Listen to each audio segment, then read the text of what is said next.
Yang pertama, kurban pertama kali dilaksanakan oleh kedua anaknya Nabi Adam, yakni Habil dan Qabil. Watlu alaihim, dalam sebuah ayat, watlu alaihim naba'abnai Adam bil haq idh qaraba qurbanan fatuqbila min ahadihima wa lam yataqabbal minal akhar. Imam Al-Qurtubi dalam tafsirnya Al-Jami' Ahkam Al-Qurban wal Mubayyin lima tadammanahu minal ayat minas sunani wa ayil Qur'an menjelaskan. Bahkan Imam Fakhruddin Ar-Razi dalam tafsir Al-Kabir juga menjelaskan bahwa Habil dan Qabil menginginkan sesuatu, menginginkan untuk menikahi kelima saudaranya. Akan tetapi mereka bertikai.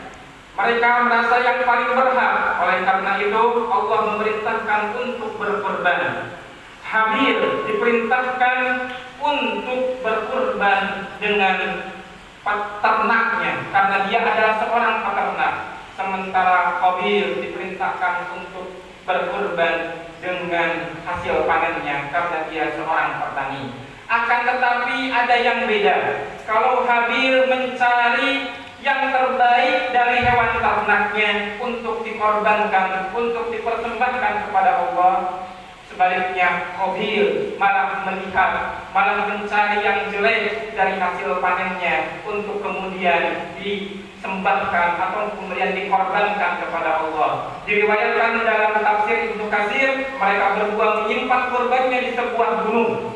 Kemudian Allah menerima kurbannya Habil, yang mana adalah kurban yang terbaik dengan cara disambar oleh api dan diangkat ke langit.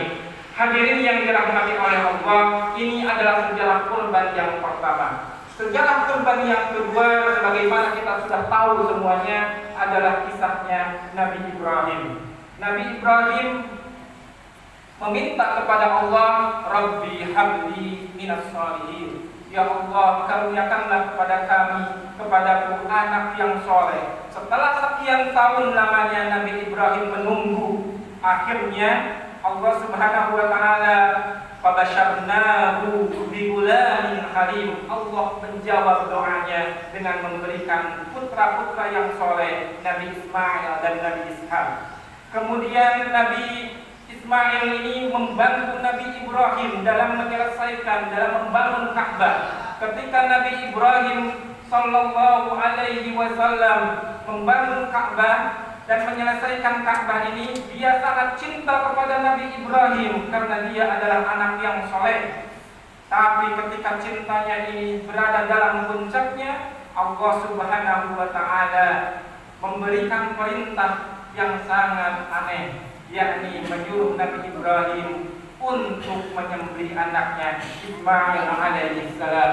Singkat cerita, ketika Nabi Ibrahim akan menyembelih Nabi Ismail alaihissalam, datanglah firman Allah, Ya Ibrahim, qad saddaqta ru'ya, inna kadzalika nadzil muhsinin, inna hadza lahuwal balagul mubin. Wahai Ibrahim, cukup, kau telah membenarkan apa yang aku perintahkan, dan sesungguhnya ini adalah cobaan, ujian yang sangat berat bagimu.